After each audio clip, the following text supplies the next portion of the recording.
Alors il a parlé. Beaucoup. Trop. Il a expliqué, minimisé, rationalisé. Une relation compliquée. Une situation ancienne. Rien de sérieux, disait Taïl, tout en confirmant chaque ligne par ses justifications. Je l'ai laissé faire. Les mensonges aiment l'espace. Plus on leur en donne, plus ils se dévoilent. Quand il a compris que je ne pleurais pas, que je ne m'excusais pas, que je ne demandais rien, il s'est arrêté net. Qu'est-ce que tu veux? Cette question avait mis des années à arriver. Je n'ai pas souri. Rien.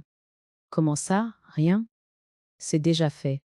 J'ai glissé une seconde enveloppe vers lui. Les documents officiels, l'ouverture du compte, la sécurisation, l'estimation. Tout était légal, daté, signé, irréversible. Il a pâli, la maison, les fonds. Le contrôle qu'il croyait éternel lui échappait, non par vengeance, mais par droit. Tu n'avais pas le droit. J'avais tous les droits. La colère est montée, tardive et inutile. Il a haussé la voix, frappé la table. Puis la colère s'est fissurée, et a laissé place à la supplication. Tu vas tout détruire. Pense aux enfants. Je l'ai regardé sans dureté. J'y ai pensé pendant des années. Il s'est approché, comme pour me toucher, pour reprendre une place qu'il sentait lui échapper. J'ai reculé d'un pas, lentement. Ce geste l'a arrêté plus sûrement qu'un cri. Il a compris que ce qui se rompait là ne se réparerait pas par des mots. Depuis quand tu sais? A Athéaïl murmuré. J'ai réfléchi une seconde. Depuis le jour où tu as cru que je ne comprendrais plus, il n'a rien répondu. Il n'y avait plus de récit à sauver. Plus de rôle à jouer. La vérité, une fois posée, n'avait plus besoin de moi pour tenir. Il est parti ce soir-là. Je ne lui ai pas demandé de partir. Il a quitté la maison comme on quitte un territoire perdu, sans se retourner. La porte s'est refermée doucement, trop doucement. Je suis restée seule, dans le salon. J'ai regardé les murs, les photos, les objets. Je n'ai ressenti ni triomphe, ni joie. Seulement une paix grave, profonde. La confrontation n'avait pas été violente. Elle avait été définitive. J'ai compris alors que le piège ne s'était pas refermé sur lui, mais sur l'illusion. Celle de l'impunité. Celle du silence qu'il croyait éternel. Mon calme, patiemment construit, avait été plus implacable que n'importe quelle accusation. Dans cette histoire, je n'avais pas gagné en parlant plus fort. J'avais gagné en restant droite. La vérité ne s'est pas propagée d'un seul coup. Elle s'est diffusée par ondes lentes, déformée par ceux qui la recevaient. Il a parlé aux enfants avant que je ne le fasse. Je l'ai compris à la manière dont les appels ont commencé. Prudent, lourd, presque administratif. Chacun cherchait sa place avant de chercher la mienne. Le premier appel est venu de notre fils aîné. Sa voix était contenue, comme s'il lisait un texte appris à l'avance. Papa dit que tu as tout organisé dans son dos. J'ai fermé les yeux une seconde. Non pour me protéger, mais pour mesurer l'usure qui montait. J'ai protégé ce qui devait l'être. Aïe, ai-je répondu calmement. Il a soupiré, un long soupir qui disait l'embarras plus que la colère. Tu aurais pu en parler? Parler. Ce mot revenait comme une injonction tardive, brandie par ceux qui n'avaient jamais voulu entendre. Parler quand tout était déjà installé, quand les mensonges avaient eu 30 ans pour s'enraciner. Et j'ai compris alors que l'on me demanderait surtout de justifier la méthode, jamais la cause. On préfère toujours interroger la femme qui agit, plutôt que l'homme qui a agi trop longtemps, sans conséquence. Les jours suivants, les versions se sont multipliées. Pour certains, j'étais devenue froide. Pour d'autres, calculatrice. Il y avait ceux qui murmuraient que j'avais brisé la famille. Comme si elle ne s'était pas fissurée depuis des années, sous le poids des non-à-10. Mais tu ne vas pas faire une histoire pour ça, quand même. Il a prononcé cette phrase sans lever les yeux de son assiette, avec ce ton calme qui, pendant des années, m'avait semblé rassurant. Nous étions dans la cuisine, la même cuisine où j'avais préparé des milliers de repas, fêté des anniversaires modestes, consolé des chagrins d'enfants. La fenêtre était entr'ouverte, le jardin était paisible. Tout paraissait normal, trop normal. Je me suis figée. Pas parce que je ne comprenais pas. Au contraire. Parce que je comprenais enfin. Je croyais à l'amour, à ses défauts, à ses compromis, à ses silences parfois nécessaires. Lui croyait à l'impunité, à mon endurance. à mon âge, à cette habitude que j'avais de tout absorber pour que la vie continue. Sans heurts, je l'ai regardé, vraiment regardé. Sa mâchoire détendue, sa façon d'éviter mon regard, cette assurance tranquille de l'homme qui n'a jamais été inquiété. Il n'y avait pas de honte sur son visage, et pas de peur, seulement l'évidence qu'il ne risquait rien. Pour ça, ai-je répété doucement. Il a haussé les épaules. Tu dramatises. Ce n'est pas la fin du monde. Ce n'est pas depuis cette phrase-là a tout déplacé en moi. Ce n'est pas la fin du monde. Comme si ce que je venais de découvrir, des mensonges, des dissimulations, une autre vie organisée dans mon dos, n'était qu'un détail malheureux. Comme si mon trouble était plus condamnable que ses actes. Je n'ai pas crié. Je n'ai pas pleuré. J'ai senti quelque chose se retirer en moi, comme une vague qui se retire avant de révéler le fond. Une lucidité froide, presque clinique. À cet instant précis, j'ai compris que nous ne parlions pas de la même chose. Moi, je parlais d'amour. Lui, de conséquences. Je me suis assise, lentement. Mes mains étaient étonnamment stables. Depuis quand? Ai-je demandé. Il a hésité à peine. Oh! Depuis un moment, cette imprécision était calculée. Elle évitait les chiffres, les dates, la responsabilité. Depuis un moment pouvait signifier des années, des décennies. Et c'est là que j'ai compris l'essentiel. Ce n'était pas un accident. C'était un système. Et dans ce système, mon silence n'était pas une erreur. Il était une condition. Je me suis rejue, des années plus tôt, attendant ses retours tardifs, trouvant toujours une explication. Je me suis revue ranger mes doutes comme on range des objets encombrants, pour préserver l'harmonie. J'appelais cela aimer. En réalité, je facilitais son confort. Oui, tu savais que je finirais par l'apprendre, et ah, je murmurais. Il a esquissé un sourire fatigué. Honnêtement, je ne pensais pas. Pas comme ça. Pas comme ça. Pas maintenant. Pas à cet âge. Il comptait sur le temps pour effacer les preuves, sur l'usure pour me rendre moins attentive, sur l'image que l'on se fait d'une femme vieillissante, docile, reconnaissante, peu dangereuse. Je me suis levée et j'ai fait quelques pas dans la pièce. Chaque objet me semblait soudain chargé d'un sens nouveau. La table, payée avec des économies communes. Les chaises, choisies ensemble. Tout ce que je croyais partager avait servi de décor à une vie dont j'avais été exclue. Tu veux que je fasse quoi? A Athéaï demandé, légèrement agacé. Que je m'excuse? Cette question m'a presque fait sourire. S'excuser. Comme si des mots pouvaient effacer une organisation patiente, une certitude d'impunité entretenue pendant des années. Non, Ea, je répondis. Je veux comprendre. Il a cru que je parlais de lui. En réalité, je parlais de moi, de ce que j'avais accepté, de ce que j'avais confondu avec l'amour, de ce que je n'accepterais plus. Il a soupiré, s'est levé, a pris ses clés. On en reparlera plus tard. La porte s'est refermée doucement derrière lui. Trop doucement. Comme on quitte un lieu où l'on se sent encore chez soi. Je suis restée seule dans la cuisine. Le bruit lointain d'une voiture. Le tic-tac de l'horloge. J'ai regardé mes mains. Elles ne tremblaient pas. J'ai ressenti une émotion nouvelle, difficile à nommer. Et ce n'était pas de la colère. C'était une certitude.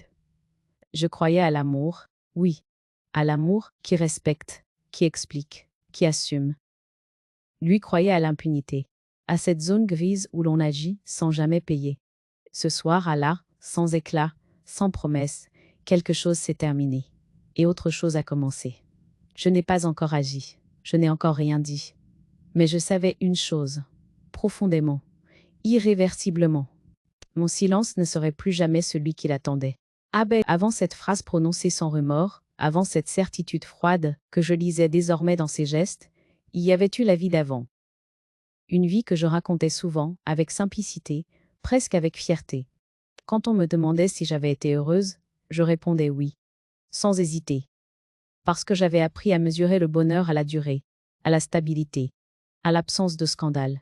Je l'ai rencontré jeune, j'avais à peine 20 à 3 ans. Lui en avait presque 30. Il parlait peu, mais ses silences me semblaient rassurants. Je croyais qu'un homme discret était un homme fidèle. Je n'avais pas encore appris que le silence peut aussi cacher des territoires entiers. Nous nous sommes mariés rapidement. Pas par précipitation, mais par confiance. J'avais l'impression d'entrer dans quelque chose de solide. Une maison, un foyer, un avenir balisé. J'aimais cette idée. J'avais grandi dans une famille où l'on tenait, où l'on ne faisait pas de vagues. Je reproduisais sans le savoir ce modèle-là. La maison est venue tôt. Je me souviens encore de l'odeur du plâtre, des cartons empilés, des projets griffonnés sur un coin de table. J'y ai mis beaucoup de moi. Trop. Peut-être. Chaque rideau, chaque meuble, chaque détail portait une part de mes renoncements. À certains rêves, à certaines ambitions. Je les appelais des compromis. Je les appelais l'amour. Quand les enfants sont nés, j'ai naturellement pris toute la place que l'on attendait de moi. J'ai travaillé, puis j'ai réduit mes horaires, puis j'ai arrêté. Toujours provisoirement, pensais à SE, non mais toujours pour l'équilibre du foyer. Lui travaillait beaucoup. Il disait que c'était pour nous. Je le croyais. Je croyais aussi que l'amour se mesurait à ce que l'on supporte sans se plaindre. Les années ont glissé doucement. J'ai été présente à chaque étape de la vie des enfants. Les nuits blanches, les maladies, les chagrins d'école, les décisions difficiles. Lui était là autrement. Plus distant, mais fiable, croyait à jeu. Chacun son rôle. C'est ainsi que je justifiais les absences, les retards, les silences prolongés. Je ne posais pas de questions inutiles. J'avais appris que certaines femmes dérangent avec leurs doutes et que d'autres maintiennent la paix. Je voulais être de celles qui maintiennent. Je confondais la tranquillité avec l'harmonie. Avec le temps, les gestes tendres se sont espacés, les regards aussi. Je mettais cela sur le compte des années, de la fatigue, de la routine. 40 ans de vie commune, me disait à jeu, ce n'est pas un roman. C'est une construction. Et une construction demande de l'endurance. Je me souviens d'un anniversaire de mariage, il avait fait un discours. Il parlait de moi comme d'un pilier, d'un soutien indéfectible. Tout le monde avait applaudi. J'avais souri. Aujourd'hui, je me demande s'il croyait à ce qu'il disait ou s'il récitait déjà un rôle parfaitement maîtrisé. Quand les enfants ont quitté la maison, j'ai ressenti un vide que je n'avais pas anticipé. Lui semblait au contraire plus léger. Il parlait de liberté retrouvée, de temps pour soi. J'ai cru que ce serait notre moment. Celui où nous allions enfin nous retrouver. Redevenir un couple et pas seulement une organisation familiale. Mais quelque chose s'est déplacé, insensiblement. Les conversations sont devenues pratiques. Les silences plus longs, les absences plus fréquentes. Je me suis adaptée, comme toujours. J'ai réduit mes attentes. J'ai élargi ma patience. J'appelais cela aimer. Je croyais à l'amour comme à une force tranquille, capable d'absorber les défauts, les manques, les angles morts. Je ne voyais pas que pendant que je croyais, lui calculait. Pendant que je donnais, lui se protégeait. Aujourd'hui, quand je regarde cette vie d'avant, je ne la renie pas. Elle était réelle. Elle m'a façonnée. Mais je sais désormais qu'elle reposait sur un déséquilibre profond. Un amour à sens unique. Une loyauté exploitée. Une confiance transformée en impunité. Je croyais à l'amour. Lui croyait déjà à autre chose. Les premiers signes ne sont jamais violents. Mais s'ils l'étaient, on fuirait. Ils arrivent à pas feutrer, déguisés en détails insignifiants, en maladresse que l'on excuse par habitude. C'est ainsi que j'ai commencé à disparaître sans m'en rendre compte. Au début, il y a eu les regards, ou plutôt leur absence. Je lui parlais, et il semblait déjà ailleurs, absorbé par son téléphone, par une pensée que je n'habitais plus. Quand je m'arrêtais de parler, il ne s'en rendait parfois même pas compte. Tu disais quelque chose ? Je souriais, je répétais, je minimisais. Puis sont venues les phrases, courtes, tranchantes, toujours prononcées sans agressivité apparente. Laisse, je m'en occupe. Tu te fais trop de soucis. Ce n'est pas important. Elle semblait protectrice. En réalité, elle me dépossédait doucement de mon rôle, de mon droit de comprendre, de décider, de participer. Les enfants ont suivi ce mouvement sans le vouloir. Ils s'adressaient davantage à leur père. Les décisions se prenaient ailleurs, puis m'étaient annoncées. Papa a dit que. On a déjà vu ça avec lui. Je devenais la dernière informée de ma propre vie. Et pourtant, je continuais à sourire, à dire que ce n'était pas grave, à croire que ma discrétion était une preuve de maturité. Les humiliations n'étaient jamais frontales. Elles prenaient la forme de plaisanteries. Tu sais comment elle est, elle s'inquiète toujours. C'est une autre génération. Là par deux. On parlait de moi comme si je n'étais pas là. Et quand je réagissais, on me reprochait mon manque d'humour. Alors je me taisais. Encore. Un jour, j'ai remarqué que mes papiers avaient été déplacés. Pas perdus. Déplacés. Quand j'ai demandé, il a répondu avec un sourire presque tendre. Tu te mélanges un peu, s'étant assis. Cette phrase a laissé une trace. Parce qu'elle insinuait quelque chose de plus grave qu'un simple désordre. Elle semait le doute. Sur ma mémoire. Sur ma lucidité. Sur ma légitimité à poser des questions. Et le pire, c'est que j'ai douté. Une seconde. Une seule. Mais cette seconde a suffi pour qu'il gagne du terrain. À partir de là, j'ai commencé à m'excuser d'exister. Pardon, je ne voulais pas déranger. Ce n'est pas important. Je réduisais mes besoins, mes paroles, mes attentes. Je croyais préserver l'équilibre. En réalité, je préparais ma propre mise à l'écart. Mon corps, lui, ne mentait pas. Des réveils nocturnes, une fatigue persistante, une boule au ventre sans cause précise. Je sentais confusément que quelque chose n'allait pas. Mais je n'osais pas encore lui donner un nom. Un soir, au dîner, il a raconté une anecdote me concernant. Il l'a déformée, légèrement. Les enfants ont ri. J'ai ri aussi, par réflexe. À l'intérieur, quelque chose s'est fendu. Ce n'était pas l'histoire. C'était le fait qu'il puisse me raconter sans me regarder, comme si j'étais déjà absente. Quand j'ai tenté, plus tard, d'exprimer mon malaise, la réponse est tombée. Toujours la même. Tu prends tout trop à cœur. Tu deviens excessive. Ces mots n'étaient pas des réponses. C'étaient des clôtures. Ils mettaient fin à toute discussion avant même qu'elle ne commence. J'ai compris alors que le rejet n'était pas une conséquence de la fatigue ou du temps. Il était organisé, progressif, prudent. Je n'avais encore aucune preuve. Rien de tangible. Seulement une intuition tenace. On ne me diminuait pas par lassitude, mais par stratégie. Pour que, le jour où quelque chose de plus grave apparaîtrait, je doute encore de moi avant de douter de lui. Je croyais encore à l'amour, à ce moment-là, à sa capacité de réparer, de justifier, d'expliquer.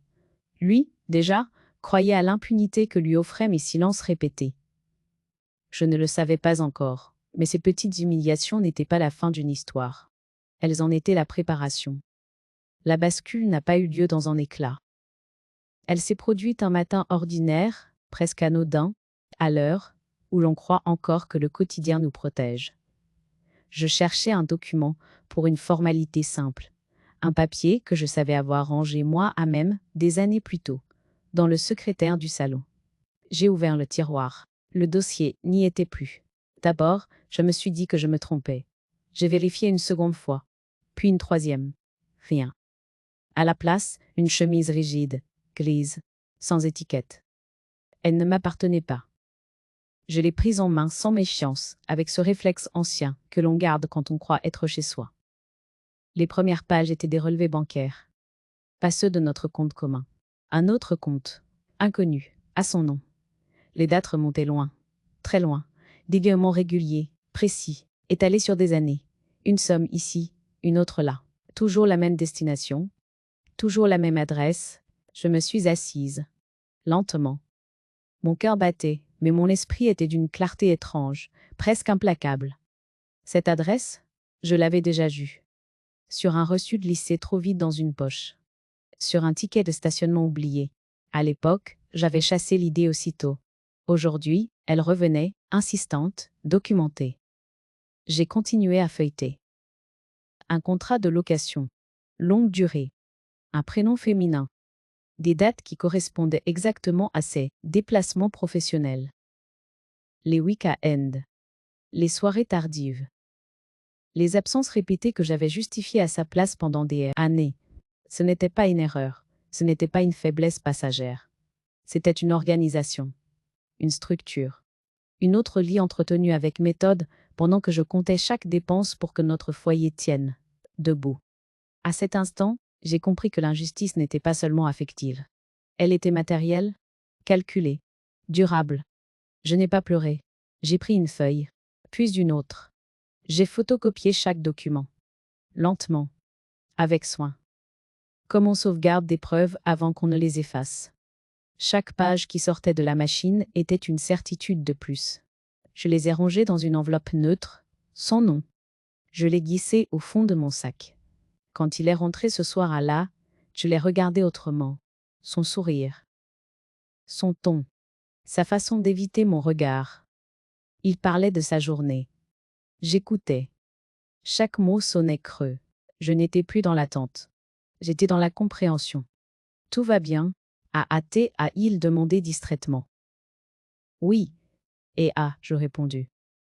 C'était la première fois que je lui mentais consciemment. Et ce mensonge-là n'avait rien de honteux. Il était une protection. Les jours suivants ont confirmé ce que j'avais compris.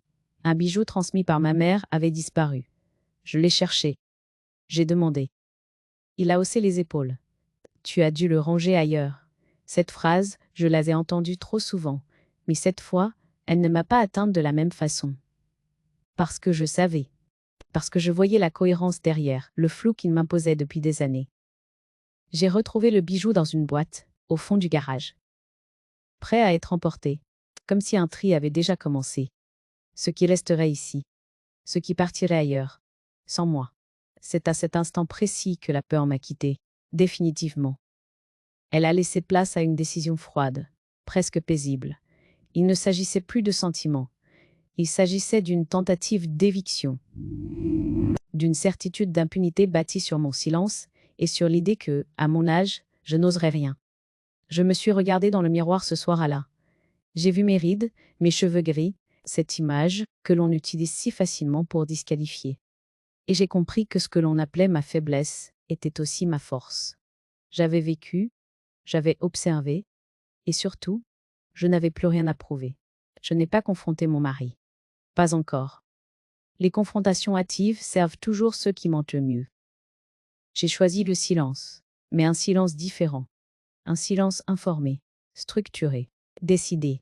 Ce jour-là, sans éclat, sans cri, sans promesse, j'ai cessé d'être une femme qui espère des explications. Je suis devenue une femme qui sait. Les nuits ont changé de nature. Elles ne m'offraient plus le repos, mais une veille attentive, presque austère. Je m'allongeais près de lui, et je ne dormais pas. J'écoutais sa respiration, régulière, tranquille, comme si rien ne pesait sur sa conscience. À chaque inspiration, je mesurais la distance entre son calme et le tumulte que je contenais désormais sans effort. Je me levais souvent avant l'aube. La maison était silencieuse, figée dans cette immobilité trompeuse qui fait croire que tout va bien.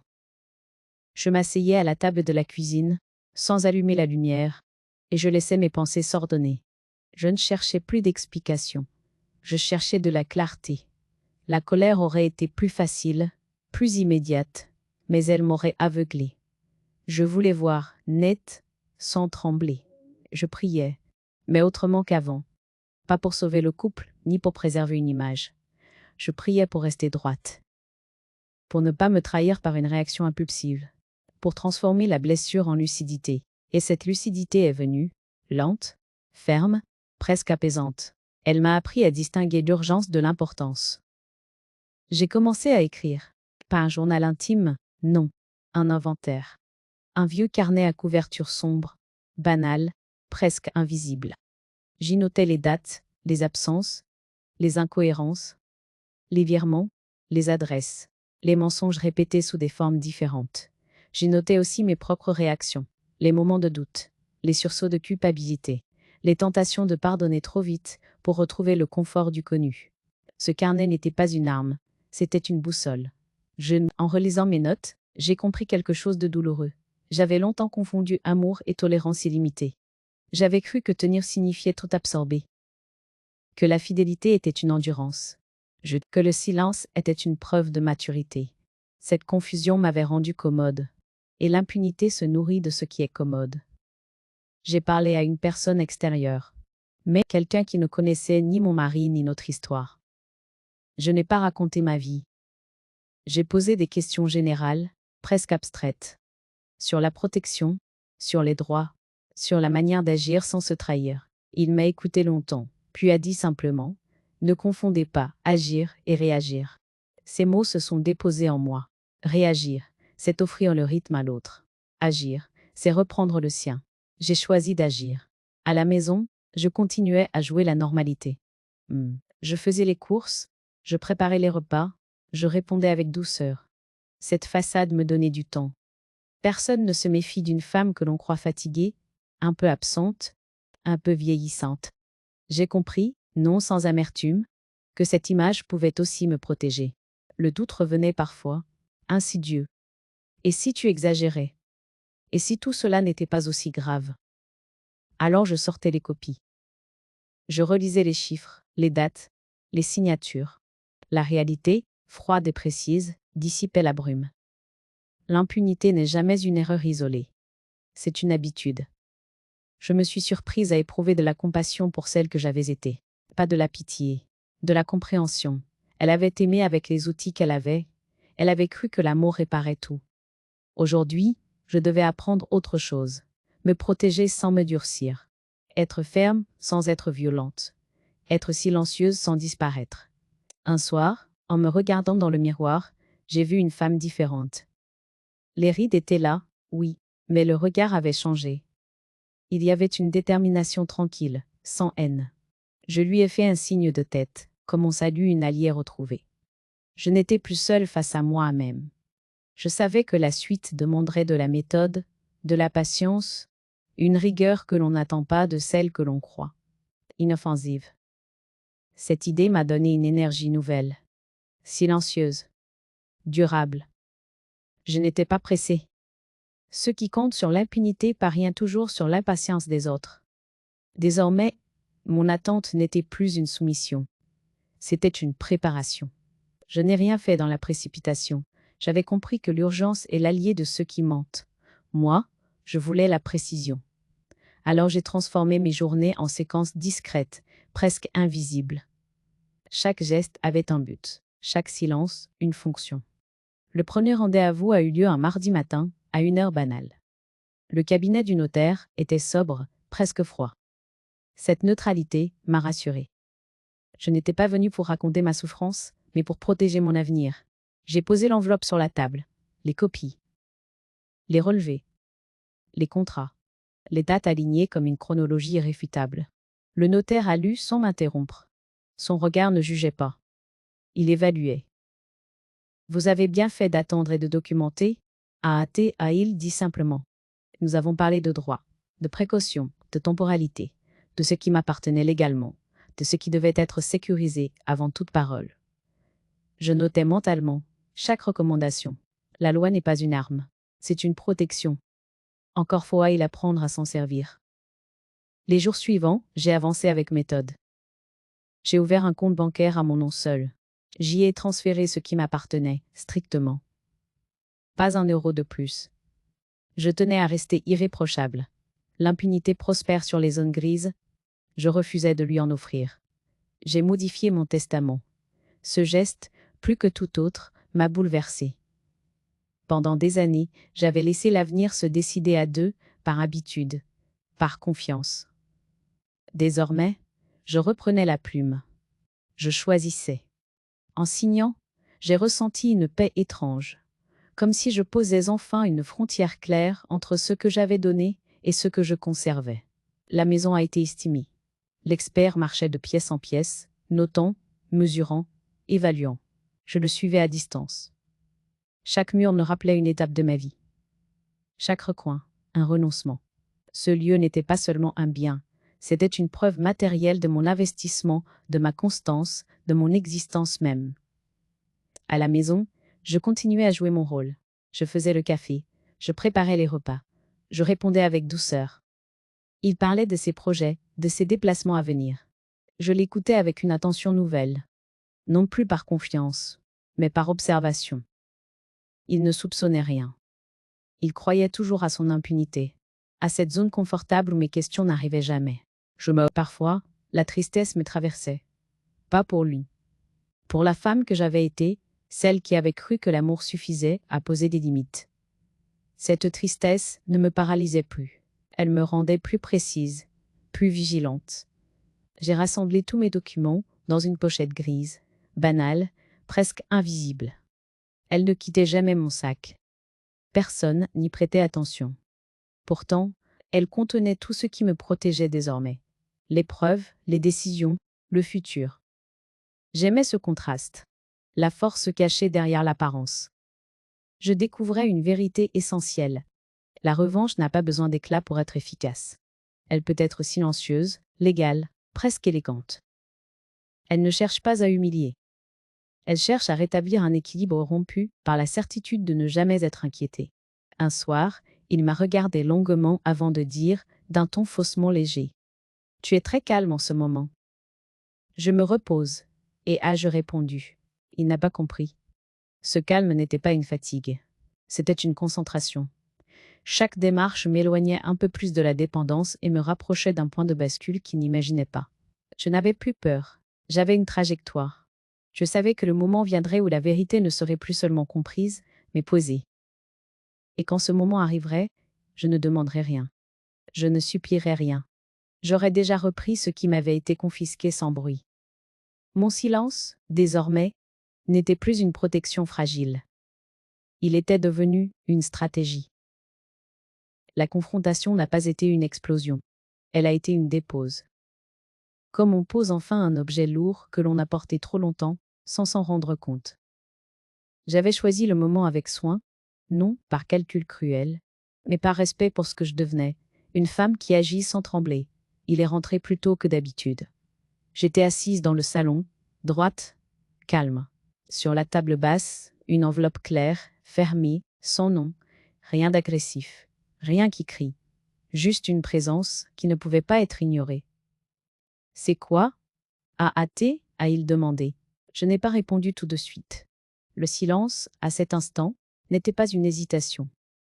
C'était un espace. Il devait entrer seul dans ce qu'il avait construit. Il a ouvert l'enveloppe. Les feuilles ont glissé, une à une. Relevé bancaire, COPIS. Contrat de location. Chronologie. Les dates alignées comme une vérité sans appel. J'ai vu son visage changer. D'abord la surprise, presque amusée. Puis l'incrédulité. Enfin, cette peur nue que l'on ne peut plus masquer quand l'impunité se fissure. Tu fouillais dans mes affaires ? La défense était attendue. Je l'ai accueilli sans colère. J'ai regardé ce qui me concernait. Il a tenté de rire. Un rire, bref, nerveux. Tu ne comprends pas tout ? J'ai compris assez. Personne ne parlait des humiliations discrètes, des silences organisés, de cette impunité patiemment construite. L'amnésie collective est une forme de confort. Ma fille a appelé à son tour. Elle pleurait. Sa voix tremblait entre deux loyautés. Je ne comprends plus rien. Moi si. Et ai-je répondu doucement, et c'est justement pour ça que j'ai agi. Elle m'a demandé si je pardonnerais. La question m'a frappé par sa précipitation. Le pardon n'est pas un bouton qu'on presse pour rassurer les autres, et ai-je dit, il vient quand il vient. Ou il ne vient pas ? Certains proches ont pris leur distance. Des invitations se sont annulées. Des messages sont restés sans réponse. D'autres, au contraire, se sont rapprochés avec une bienveillance tardive, comme pour rattraper un aveuglement ancien. Je ne leur en voulais pas. Je notais simplement qu'ils pouvaient rester, sans exiger que je m'explique encore. On m'a répété qu'il fallait penser aux enfants, comme si j'avais cessé de le faire un jour, comme si protéger mes droits revenait à les trahir. J'ai compris que l'on attendait de moi un dernier sacrifice. Celui de me taire encore, pour que l'image de la famille reste intacte. Cette fois, je n'ai pas cédé. La paix bâtie sur l'effacement n'est qu'un sursis. Il a tenté de revenir vers moi par leur intermédiaire. Des regrets flous, des promesses vagues. Toujours ce vocabulaire qui dilue la responsabilité et appelle la compassion, sans jamais nommer les faits. Je n'ai pas répondu. Le temps des négociations affectives était terminé. Ce qui devait être dit l'avait été. Le reste n'était que bruit. La maison, désormais trop grande, sonnait creux. Chaque pièce portait la trace de ce que j'avais donné. Je ne ressentais ni colère ni attachement. Une distance nouvelle s'installait, presque apaisante. Comme si ce lieu appartenait déjà à mon passé. Je me suis sentie étrangère au tumulte familial. Comme si j'avais quitté la scène pendant que les autres continuaient à jouer une pièce qui ne me concernait plus. Cette étrangeté n'était pas une fuite. C'était une protection. Je n'étais plus l'axe autour duquel tout devait tenir. Un soir, seule, j'ai compris que la solitude qui s'annonçait n'était pas un châtiment. Elle était la conséquence logique d'un choix, celui de ne plus porter les mensonges des autres. Elle avait un goût âpre, mais aussi une clarté nouvelle. On respire mieux quand on cesse de colmater des fissures qui ne sont pas les siennes. La famille s'était fragmentée, oui, mais elle l'était depuis longtemps. La différence, c'est que désormais, les fissures étaient visibles. Et pour la première fois de ma vie, je n'avais ni l'envie ni la responsabilité de les cacher. Je n'étais plus la gardienne d'un récit qui n'était pas le mien.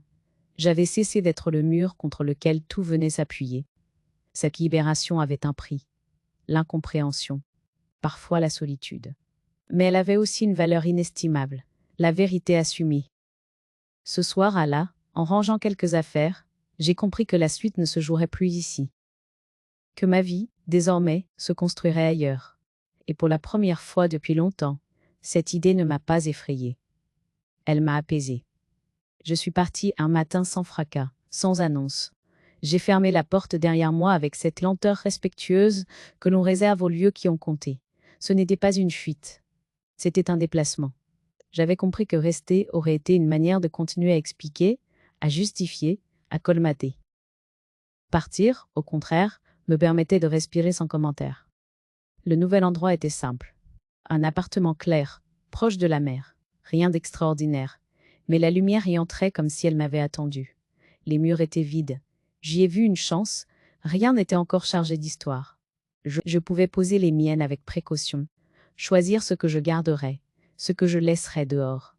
Les premiers jours, j'ai ressenti une fatigue profonde. Pas celle du corps, mais celle qui suit des longues résistances. Je dormais beaucoup. Je marchais lentement. Je laissais le temps faire son travail. Personne ne me demandait de décider pour les autres. Personne ne me sollicitait pour maintenir une harmonie fragile. Cette absence d'attente était une liberté inattendue. Je me suis mise à marcher chaque matin, longtemps, sans objectif précis. La mer avait ce pouvoir de remettre les pensées à leur juste place. Face à elle, mes années de silence ne semblaient ni dérisoires ni héroïques. Elles étaient simplement ce qu'elles avaient été, un chemin vers la lucidité. Les gestes simples ont repris une importance nouvelle. Choisir, l'heure du café, lire sans surveiller l'heure, m'asseoir sur un banc et regarder les passants sans imaginer ce qu'ils attendaient de moi. Je redécouvrais le plaisir de n'être qu'une personne parmi d'autres, sans rôle, assigné. J'ai fait quelques rencontres. Des voisins polis, sans curiosité excessive, une boulangère qui a retenu mon prénom, des échanges courts, mais sincères. Je n'avais pas besoin de raconter mon histoire. Elle n'était plus un passeport, ni une justification. Elle m'appartenait à nouveau. La tristesse revenait parfois, surtout le soir. Elle n'était plus violente. Elle se posait comme une brume légère. Je pensais aux années données, aux espoirs déposés au mauvais endroit. Je laissais cette tristesse passer. Je n'essayais plus de la corriger. Elle faisait partie du prix, et j'avais cessé de croire que tout devait être indolore pour être juste. Les enfants ont appelé de temps en temps. Les conversations étaient prudentes, presque timides. Je sentais leur hésitation, leur besoin de comprendre sans renoncer à ce qu'ils avaient cru longtemps. Les membres, je ne forçais rien. L'amour n'exige pas l'immédiateté. Il supporte l'attente quand elle est honnête. Un après-midi, ma fille est venue me voir. Elle a regardé l'appartement, la vue, mon calme. « Tu as l'air différente. Je suis plus présente. » ai-je répondu. Elle n'a pas insisté. Nous avons partagé un silence sans tension. Peut-être qu'un lien nouveau se dessinait. Peut-être pas. J'avais appris à ne plus conditionner ma paix à la forme que prendraient les relations. Je me suis interrogée sur le pardon. Pas celui que l'on accorde pour préserver une image, mais celui que l'on s'accorde pour avancer sans être entravé. J'ai compris que pardonner ne signifiait ni excuser, ni revenir. Cela signifiait déposer le poids pour continuer à marcher. Je n'éprouvais plus de colère active. Elle demande une énergie que je préférais consacrer à vivre. À être attentive à cette femme que j'avais longtemps reléguée au second plan pour que d'autres se sentent en sécurité. Cette femme, désormais, avait besoin de soins, pas de combat. Un soir, assise face à la mer, j'ai compris quelque chose d'essentiel. Je n'avais pas gagné contre un homme. J'avais gagné contre l'effacement. Ce déplacement intérieur changeait tout. Il transformait la perte en passage, la fin en seuil. La vie ne redevenait pas simple par magie. Elle devenait juste, ajustée, à ma mesure. Je n'avais plus besoin de me taire pour être en paix. Je pouvais choisir mes silences, et ils n'étaient plus des abandons. Je respirais enfin dans une vie qui m'appartenait.